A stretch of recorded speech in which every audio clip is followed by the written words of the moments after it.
Hi అండి. ఇది egg curry చేస్తున్నాను. ఎగ్ ఇరగొట్టి చూడండి ఎలా చేస్తానో. ఇది భలే టేస్టీగా ఉంటుంది. చపాతీలు వెంబడైనా, అన్నం వెంబడైనా, వేడివేడి అన్నం వెంబడైనా. ఇది రెడ్గా ఫ్రై అయిపోయినాక ఆనియను, కొంచెం అల్లం పేస్టు, ధనియాల పొడి, ఉప్పు, కారం, పసుపు ఇవన్నీ వేసుకోవాలి.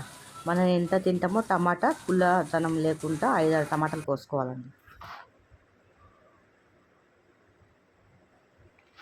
రుచికి సరిపోయేంత సాల్ట్ వేసుకోవాలి.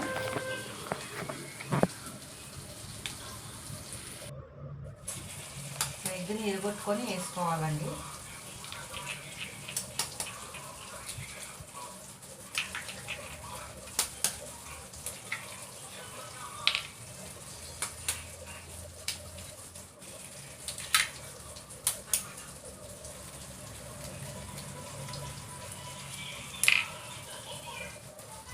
ఇరగొట్టుకొని వేసుకోవాలండి.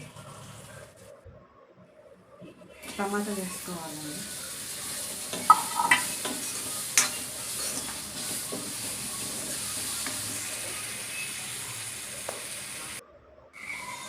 ఇవి వేసుకోవాలి.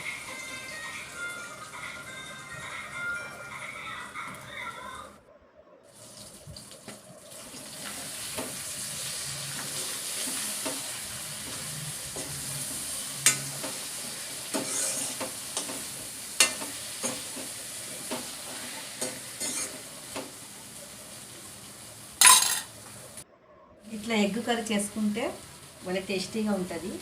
మనం చపాతీలు వెంబడైనా, అన్నం వెంబడైనా తినొచ్చు.